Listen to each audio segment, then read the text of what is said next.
Good morning everyone. Animals around us हमने complete कर दिया था और सारा कुछ हमने क्लियर भी कर लिया था। अब हम एक नया चैप्टर स्टार्ट करने वाले हैं। नए चैप्टर का नाम है बर्ड्स अराउंड अस। ठीक है, पिछले वीडियो में हमने फर्स्ट चैप्टर में हमने एनिमल्स के बारे में थोड़ा सा जानने की कोशिश करी थी और नेक्स्ट चैप्टर में हम बर्ड्स के बारे में जानने की कोशिश करेंगे। अगर ऐसे देखा जाए तो बर्ड्स भी एक तरीके के एनिमल्स हैं, है ना। ये भी लिविंग ऑर्गेनिजम्स हैं, ये भी ज़िंदा हैं, ये भी जो है खाना खाते हैं, हम इंसानों जैसे, जानवरों जैसे। तो ये भी एक तरीके से जानवर हैं, बस ये ऐसे जानवर हैं जो उड़ते हैं, जिनको एक स्पेशल नेम दे दिया गया है। और वो नाम क्या है? बर्ड। अब बर्ड में भी बहुत सारी चीज़ें होती हैं, बहुत सारे तरह के बर्ड्स होते हैं। तो बर्ड्स के बारे में हम थोड़ा सा डिटेल में पढ़ेंगे। स्टार्ट करते हैं इंट्रोडक्शन से। इंट्रोडक्शन में कह रहा है कि we see many kinds of birds around us. हमारे आस पास में बहुत सारे तरह के बर्ड्स हैं, चिड़िया हैं, जिनको हम देखते हैं। Birds are beautiful animals. Birds ऐसे एनिमल्स हैं जो बहुत ही ज़्यादा सुंदर दिखते हैं, और दूसरे एनिमल्स जो ज़मीन पे रहते हैं वो भी बहुत सुंदर होते हैं, जो पानी में रहते हैं वो भी बहुत सुंदर होते हैं, है ना।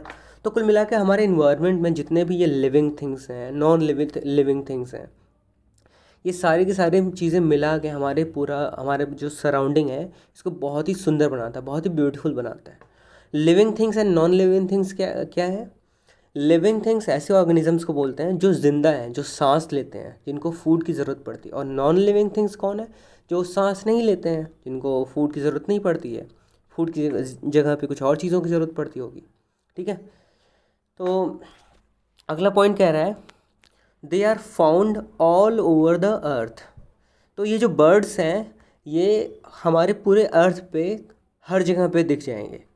ऐसा कोई भी जगह नहीं बाकी होगा जहाँ पे ये बर्ड्स ना मिलें। चाहे वो हो सकता हो, कई जगह ऐसे भी हो सकते हैं जहाँ पे बर्ड्स बहुत कम दिखें, लेकिन दिखेंगे ज़रूर वहाँ पे भी। और हो सकता हो ऐसे जगह भी हो जहाँ पे बहुत ही ज़्यादा दिख रहे हो। ठीक है, और ऐसा भी हो सकता है कि वो दिन भर ना दिखते हो, इस एक पर्टिकुलर टाइम पे दिख रहे हो। ठीक है, अगला पॉइंट कह रहा है some birds have beautiful and colourful feathers. तो बहुत सारे ऐसे बर्ड्स हैं जिनके जिनके फेदर्स मतलब पंख। ठीक है, इनके पंख बहुत ही सुंदर होते हैं। उसका सबसे बढ़िया एग्जांपल कौन सा है? पिकॉक। पिकॉक मतलब मोर। मोर के पंख देखो कितने सुंदर होते हैं। आप पैरट्स के भी आप पंख देख सकते हो, वो भी बहुत ब्यूटीफुल होते हैं। ठीक है, अगला पॉइंट कह रहा है the main parts of their body are head, trunk, wings, tail and legs. तो कुल मिला के एक बर्ड में टोटल कितने पार्ट्स हो सकते हैं? 5 पार्ट्स हो सकते हैं, जिसमें एक सिर है, एक ट्रंक है, एक विंग्स है। विंग्स मतलब इनके जो पर होते हैं। ठीक है, पर के ऊपर ही इनके पंख लगे होते हैं ना। पर मतलब जो आउट स्ट्रेच्ड इनका जो वो होता है, ऑर्गन होता है जिसके ऊपर जो है पंख लगे होते हैं, उसी को जब वो ऊपर नीचे करते हैं तो ये उड़ते हैं। टेल, इनकी एक पूँछ भी होती है थोड़ी सी लंबी सी, इनके पैर भी होते हैं, इन पैर की वजह से ये टहनियों पे बैठते हैं। तो अगर कोई आपसे बोले कि how many parts does a bird have, main parts, तो आप बोल सकते हो कि a bird has total 5 parts and starting from head, trunk, wings, tail and all the way to legs. ठीक है, आगे बढ़ते हैं। हेड। हेड के बारे में हम पढ़ते हैं। हेड के बारे में कह रहा है कि heads has 2 eyes and beak. कोई भी बर्ड अगर आप देख लो, उठा लो कहीं से भी, दुनिया भर का कोई सा भी बर्ड आप उठा लो, तो हर बर्ड का 2 आँखें होती हैं उनके सिर पे, और एक चोंच होता है, बीक होता है। बीक मतलब चोंच। ठीक है, there is an opening on each side of the beak called the nostril. इनके जो बीक होते हैं, चोंच होते हैं, उसमें 2 छेदें होती हैं। उसमें आप एक छेद देख सकते हो, एक छेद यहाँ पे है और एक तो इसके जस्ट अपोजिट साइड में होगा। और ऐसे ही आप ये जो दूसरा बर्ड है हेन, इसमें भी ऐसे ही एक यहाँ पे नॉस्ट्रल दिखा रहा है और उसके दूसरे साइड में नॉस्ट्रल है। अच्छा, नॉस्ट्रल करता क्या है? नॉस्ट्रल की वजह से ही ये सांस ले पाते हैं। ठीक है, तो नॉस्ट्रल्स अगर नहीं होते तो ये सांस नहीं ले पाते। जैसे हमारे जो नाक है, हमारे पास क्या है? नोज़ है। बर्ड्स के पास क्या है, नॉस्ट्रल्स हैं, तो वो जो छेदें होती हैं उनके चोंच में, उनको नॉस्ट्रल्स बोला जाता है। क्लियर है। अगला पॉइंट कह रहा है कि the bird breathes through the nostrils. तो एक जो बर्ड है, वही मैंने वो डिस्कस कर ही लिया है पहले ही। तो अगर एक इंसान है वो किससे ब्रीथ कर रहा होगा, अपने नोज़ से, और वहीं एक अगर बर्ड है तो वो किससे ब्रीथ कर रहा होगा, अपने नॉस्ट्रल से। तो नॉस्ट्रल, ये वर्ड याद रखना है। क्लियर है। आगे बढ़ते हैं। फेदर्स।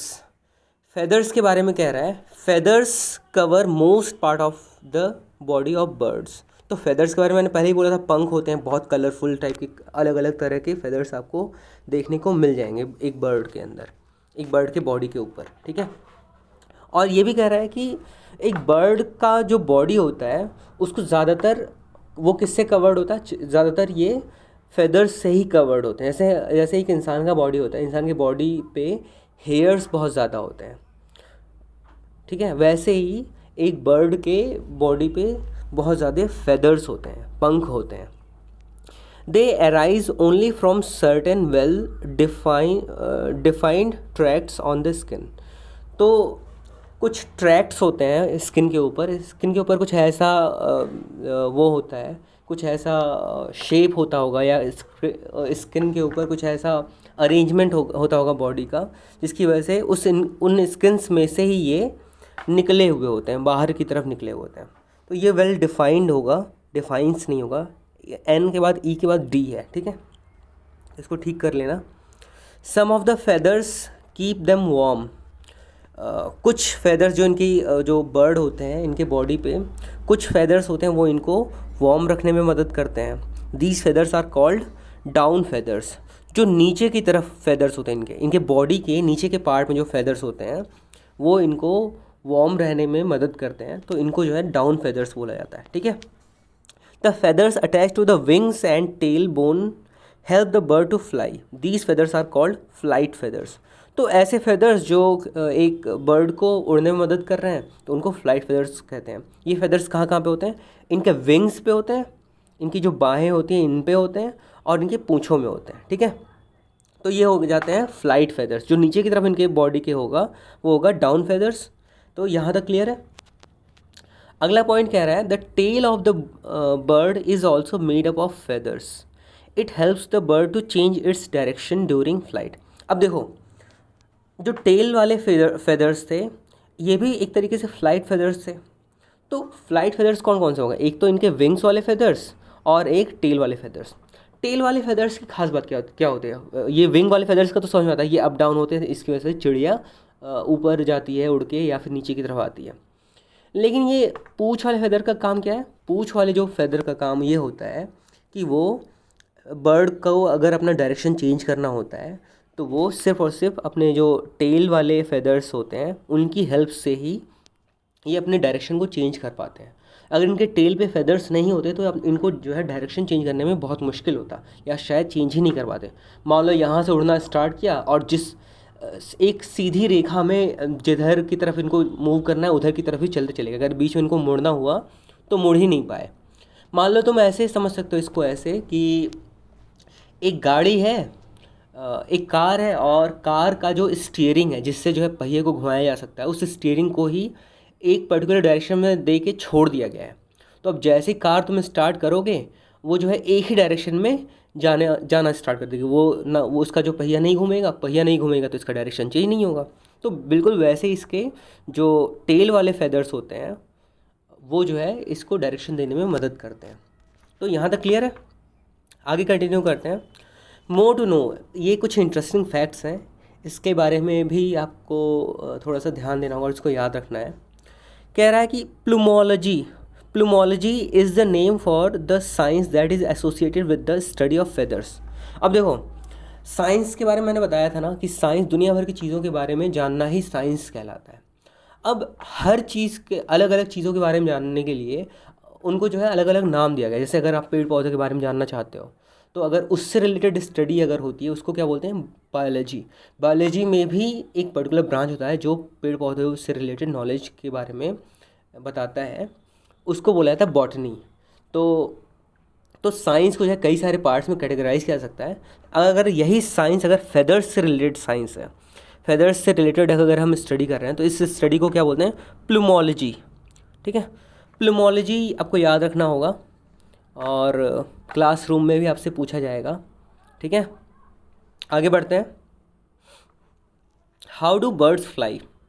बर्ड्स, चिड़िया जो होती हैं वो उड़ती कैसे हैं।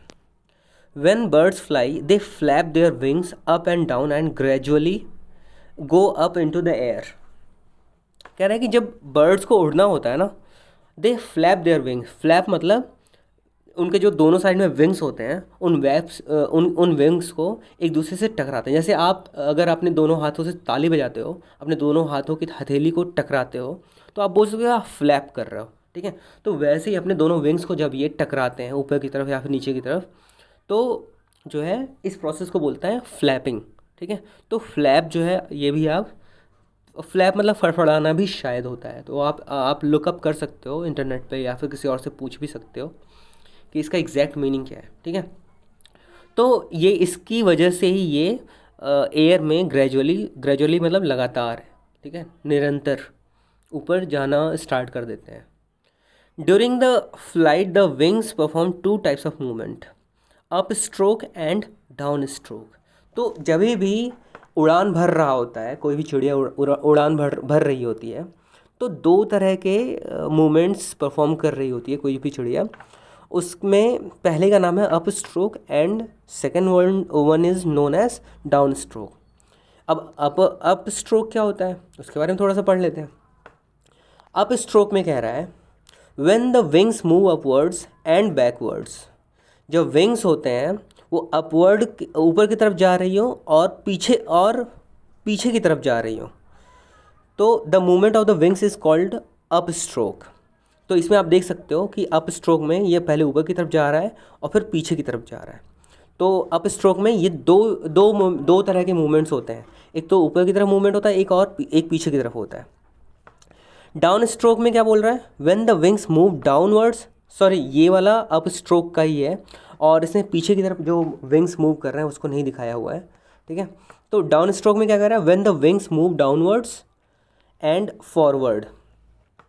इसमें जो है अगर इनको नीचे की तरफ जाना होता है तो ये विंग्स को नीचे की तरफ जो है मूव करते हैं और आगे की तरफ, देखो इसमें आगे की तरफ अपने विंग्स को लेके जा रहा है और ऊपर वाले केस में ऊपर की तरफ लेके जा रहा था विंग्स को। ठीक है, तो अब आपको इससे आइडिया लग गया होगा कि जब किसी भी चिड़िया को ऊपर की तरफ उड़ना होता है तो अपने विंग्स को कैसे मूव करवाता है, ऊपर की तरफ और पीछे की तरफ, और अगर नीचे की तरफ जाना होता है तो आगे की तरफ और ऊपर की तरफ। ठीक है, आगे की तरफ और नीचे की तरफ। ठीक है, तो यहाँ तक क्लियर हो गया होगा, बाकी हम नेक्स्ट लेक्चर में कंटिन्यू करेंगे। Thank you.